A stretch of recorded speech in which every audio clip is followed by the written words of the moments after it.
this is the time that all of you experience a special grace of God. So let God bless all you little ones abundantly. While I was a small kid, my aunt gave me a small prayer book just before my Holy Communion. So there was a small cute little prayer I liked very much. I by hearted the small prayer and kept saying it before my first confession.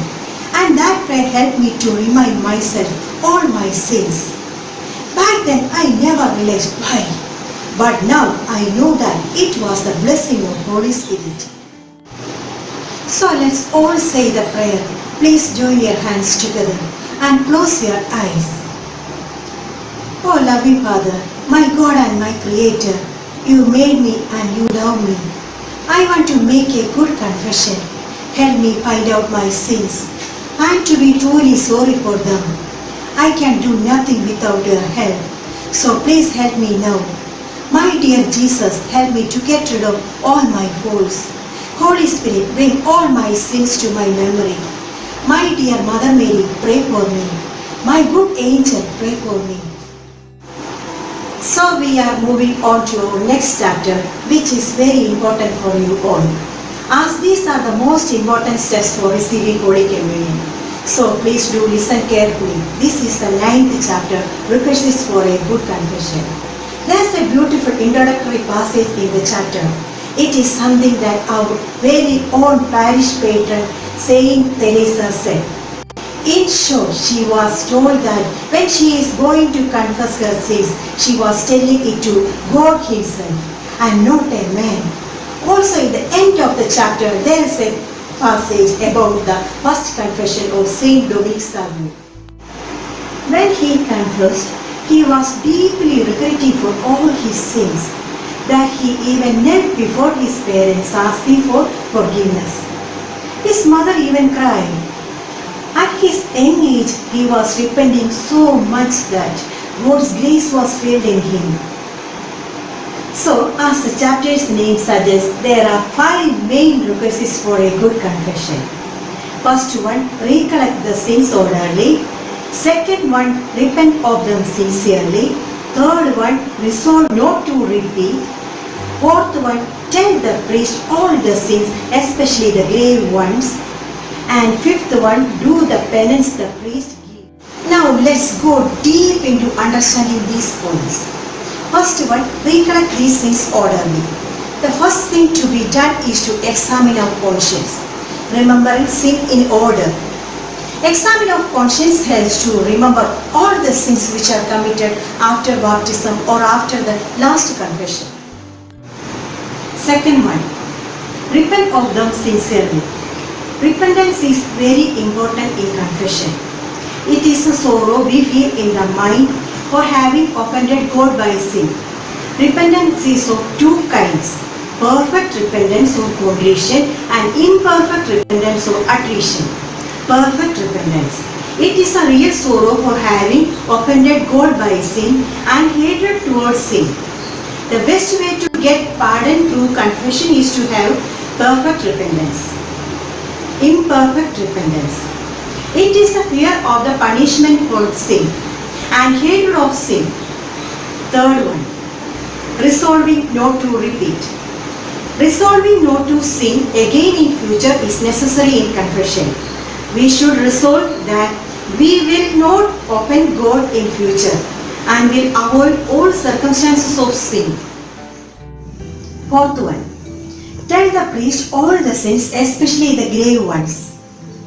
After remembering all sins and having repented, one must confess to the priest all the sins, especially the mortal sins. While confessing the mortal sins, their number, time and circumstances must be told. If the mortal sins are knowingly concealed, the confession will not be valid. Even the other sins revealed in that confession will not be forgiven. Moreover, such a confession itself becomes a sin. Fifth one, do the penance the priest gives.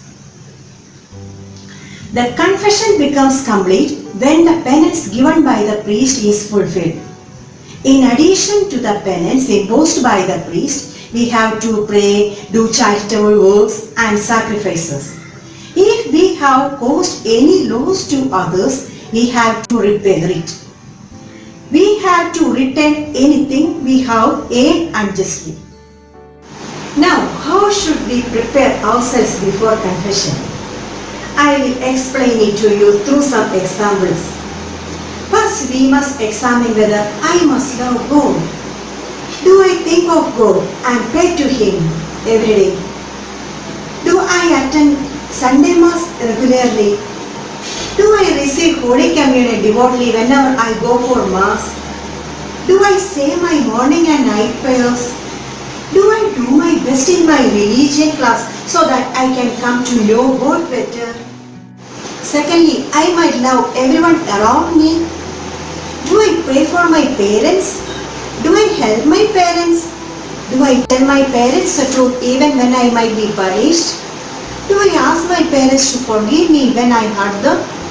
Am I kind to everyone else? Do I try to make everyone at home and at school happy? Do I cheat on those who are younger than me? Do I make up after a quarrel? Do I try to bring peace where there is fighting? Do I use bad words in anger? Do I take what is not mine, money, books, toys, etc.? Okay, then some instructions. Read the chapter very well as it's very important for Holy Communion. Please do by heart the prayer before confession and act of contrition. All to Jesus I surrender, all to Him I freely give. This song is there in the end of this chapter. So learn the whole song and sing along. Have a nice day.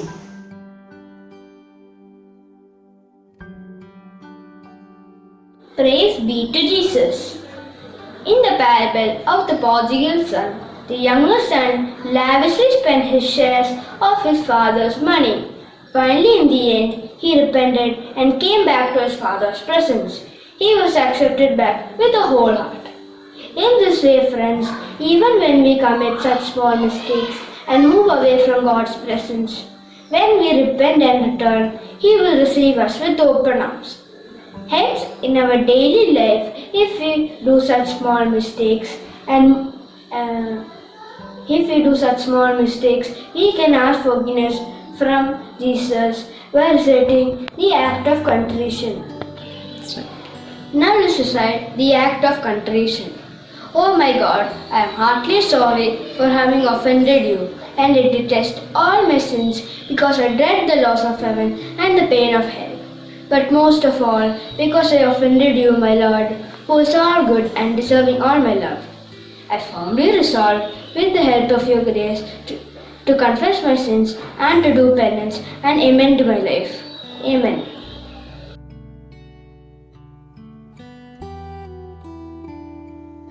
Today's exercise. Write an incident or story based on a sinful man who changed his sinful nature through repentance and decided to follow God's path. Write it on a piece of paper and send it to the concerned teachers. Thank you.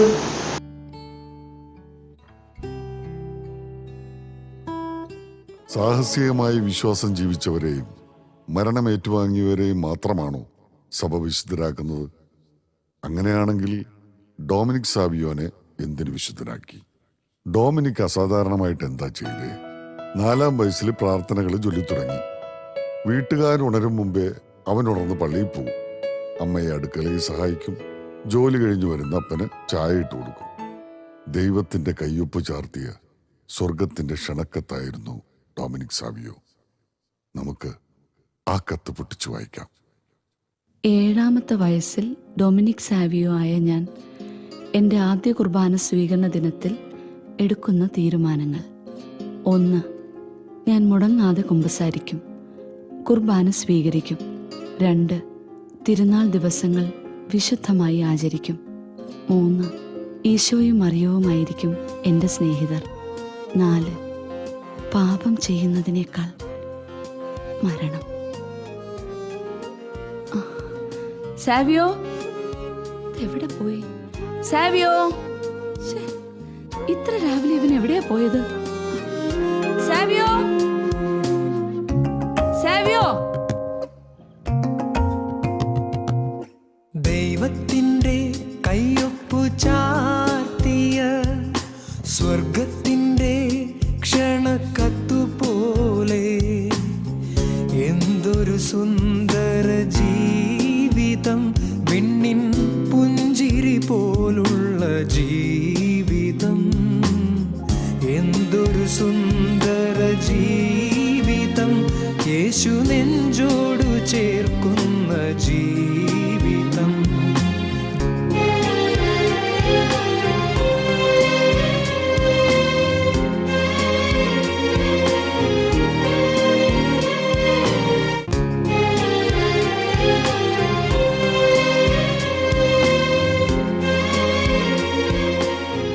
കുട്ടികളെ, ഒരു ചോദ്യം. ഇപ്പൊ ലോകം അവസാനിച്ചാൽ നിങ്ങൾ എന്തു ചെയ്യും? ഞാൻ ഓടി വീട്ടിൽ പോകും. ഞാൻ ഓടിപ്പോയി സംസാരിക്കും. ഞാൻ ഓടി പള്ളിക്ക്. ഞാൻ കളിച്ചോണ്ടിരിക്കും.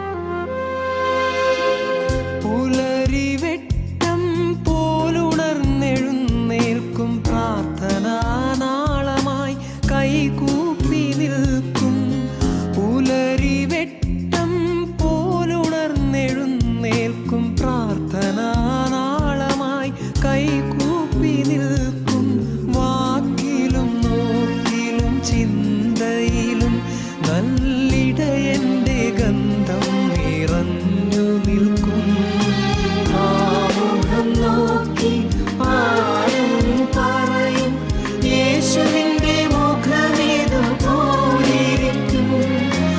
ആമുഖം നോക്കി ആരും പറയും, യേശുവിന്റെ മുഖമേതു പോലിരിക്കും.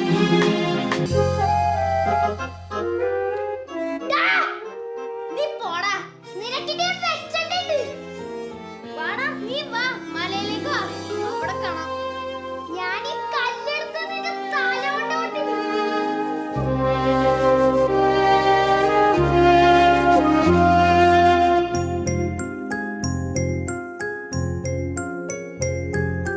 മതിലുകൾ മാറ്റിടും പാലമവൻ, അഭയമേകുന്ന കുടയാണവൻ. മതിലുകൾ മാറ്റിടും പാലമവൻ, അഭയമേകുന്ന കുടയാണവൻ. തിരകളാൽ ആശതൻ കരമറയെ ദൈവമയക്കുന്ന തോണിയവൻ. ആശ്ചര്യ കാണെ ആരും പറയും, യേശുവിന്റെ ചെറിയത് പോലിരിക്കും. ആശ്ചര്യ കാണെ ആരും പറയും, യേശുവിന്റെ ചെറിയത് പോലിരിക്കും. ദൈവത്തിൻ്റെ കയ്യൊപ്പു ചാർത്തിയ സ്വർഗത്തിൻ്റെ ക്ഷണക്കത്തുപോലെ എന്തൊരു സുന്ദര ജീവിതം, വിണ്ണിൻ പുഞ്ചിരി പോലുള്ള ജീവിതം.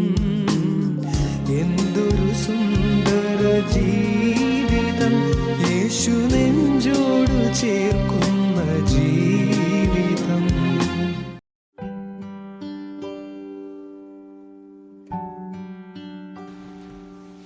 ഈശോ മിശിഹായ്ക്ക് സ്തുതിയായിരിക്കട്ടെ. ഞാൻ ബേബി ജോസഫ്. എൻ്റെ 63 വർഷത്തെ ജീവിതത്തിനിടയിൽ നല്ല കുംസാരം നടത്താൻ പല പ്രാവശ്യം ഒരുങ്ങിയതിൻ്റെ യോഗ്യതയാൽ ഈ വിഷയത്തെപ്പറ്റി സംസാരിക്കുന്നു. ആദ്യം കുംഭസാരത്തിൻ്റെ ആവശ്യകതയെപ്പറ്റി നമുക്ക് ചിന്തിക്കാം. കുംഭസാരം ആവശ്യമാണോ? ദൈവം സർവശക്തനല്ലേ? സർവസ്നേഹമല്ലേ? എങ്കിൽ എൻ്റെ പാപങ്ങൾ ചുമ്മാ അങ്ങ് ക്ഷമിച്ച് സ്വർഗത്തിന് യോഗ്യത നൽകാൻ ദൈവത്തിന് പറ്റില്ലേ? പറ്റില്ല. കാരണം ദൈവം നീതിമാനും സത്യവാനും ന്യായപാലകനും കൂടിയാണ് എന്ന സത്യം നമ്മൾ മറക്കരുത്. അവൻ തൻ്റെ ശ്രേഷ്ഠ സൃഷ്ടിയായ മനുഷ്യനെ ഏറ്റവും സ്നേഹിക്കുന്നു എന്നത് സത്യമാണ്. അതുകൊണ്ട് തന്നെ അവന് സർവ്വ സ്വാതന്ത്ര്യവും നൽകി ദൈവത്തെ നിരസിക്കാൻ വരെ. ആയതിനാൽ ഞാൻ വിളിച്ചാൽ അല്ലെങ്കിൽ ക്ഷണിച്ചാൽ മാത്രമേ ദൈവത്തിന് എന്നിൽ പ്രവർത്തിക്കാൻ സാധിക്കുകയുള്ളൂ.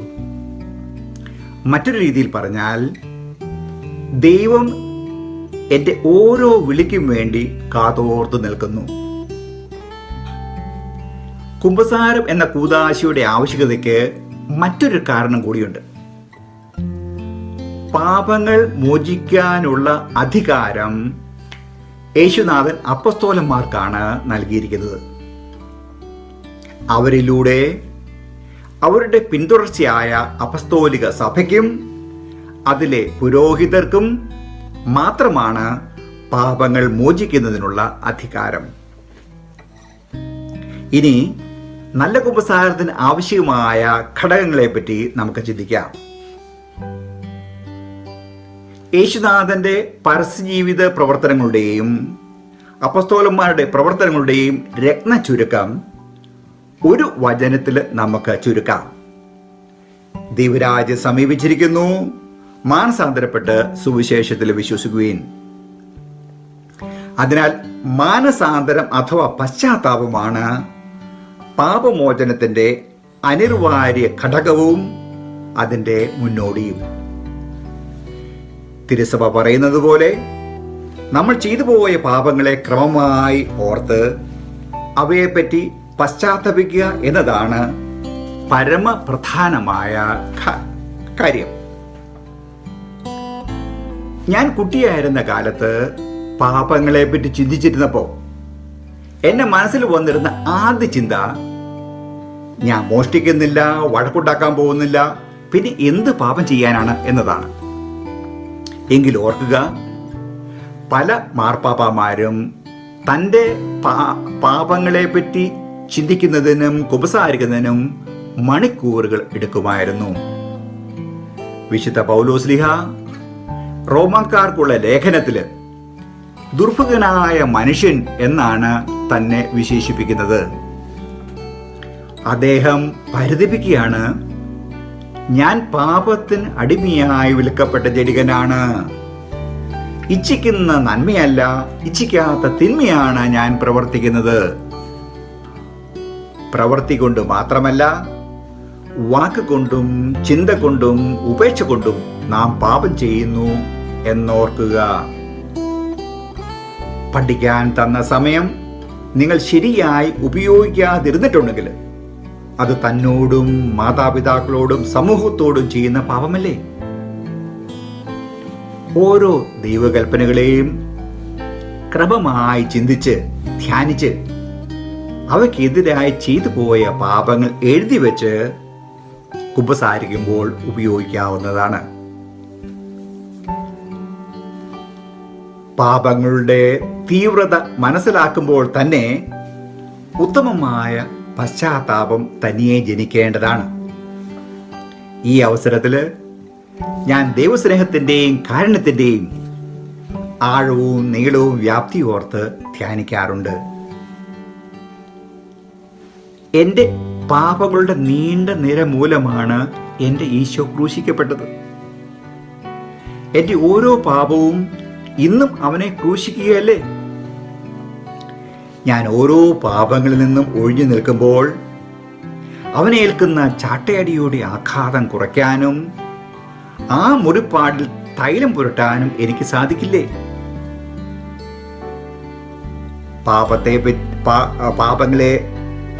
പാപത്തെപ്പറ്റി പശ്ചാത്തപിച്ച് മേലും പാപം ചെയ്യുകയില്ല എന്ന് പ്രതിജ്ഞ ചെയ്യുന്നു. വൈദികൻ കൽപ്പിക്കുന്ന പ്രായശ്ചിത്തം നിറവേറ്റി സമാധാനത്തില് പിരിയുന്നു. ഇനി നല്ല കുമ്പസാരത്തിന്റെ പ്രയോജനങ്ങൾ നമുക്ക് നോക്കാം. നല്ല കുമ്പസാരത്തിലൂടെ ഈശോയുമായി മുറിഞ്ഞുപോയ എൻ്റെ ആത്മബന്ധം, സ്നേഹബന്ധം പുനഃസ്ഥാപിക്കപ്പെടുന്നു. അഥവാ നാം ഈശോയുമായി അനുരഞ്ജനപ്പെടുന്നു.